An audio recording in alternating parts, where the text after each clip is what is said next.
follow those. But, hi, my name is Mackenzie. I'm the co-maid of honor. And to introduce myself best, I feel like the proper way would just to be one of the original third wheels to Julia and Matt. The opposite point of view of Carl's perspective. But it started with Julia. I've been attached to the hip with her since high school band. I know. But she's 2 years older than I am, so at that time it really felt like such a big gap. I'll step forward so I have my little electrical engineering moment with the microphone right now. But it never felt like a big gap to us. I mean, we were thick as thieves. We did everything together, even when we were 14 and 17, and then I kind of started following in her footsteps. So that was first I went to Texas A&M, and then I joined the same sorority. Then I started borrowing all of her clothes, and then in so many other ways that are really small moments that are hard to describe. But as an only child myself with no siblings, she really did become like a big sister to me in more ways than one. But as Julia, some of you probably know or might already know, she's really, really smart, crazy smart. So is Matt, but that's not the perspective of this documentary. But she's always so humble about it. You wouldn't know with the way she carries herself, but in college together, she never let her really hard major, electrical engineering, and my objectively easier college major, psychology, get in the way of us studying together at the engineering building, and I was really, pretending to have a lot to do, just, hang out with her. But I've never met someone with such a strong work ethic. But seriously, studying on Saturdays became a way that we hung out together. It was actually really like a normal thing for Julia. And when she invited me along with her, it made the really hard parts of college and the hard parts of life really fun. But I would say that applies to Julia and Matt both. You guys have both been, the definition of positive peer pressure, always, dragging me along. So thank you. I can't imagine these years in my life right now without them.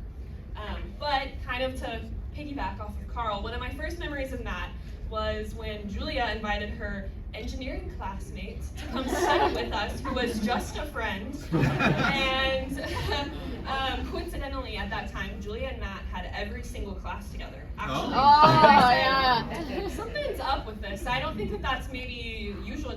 No, that's really normal for this major. And I said, okay, but the connection that I witnessed between them was really, I was out of the normal. It was really special. And then pretty soon, my third wheel status was, made official as I began being invited to study with them too. And then it was, the dynamic switched a little bit. But during this just a friend era, Matt would also be on standby for Julia to go to our sorority events, which I was able to witness. And I want to say that he's always been there for her, truly in so many ways, even as just a friend. And once I finally convinced her, to officially date him. Then we started doing a lot as a trio, going out to eat, going out to bars, going out to football games, which were especially memorable once we finally got Matt's high school friends involved with the football games. If you guys know, you can just look at their table with how many drinks are on them. That'll tell you what you need to know. But to wrap up, because I know you guys are probably tired of us talking, I really just wanted to emphasize these early moments because I feel like those days really embody what makes Julia and Matt's relationship so special. It's really unique to have been genuinely friends with someone before you date them, and especially before you marry them. And so I feel lucky to have had a front row seat to all the great partnership that you guys truly are.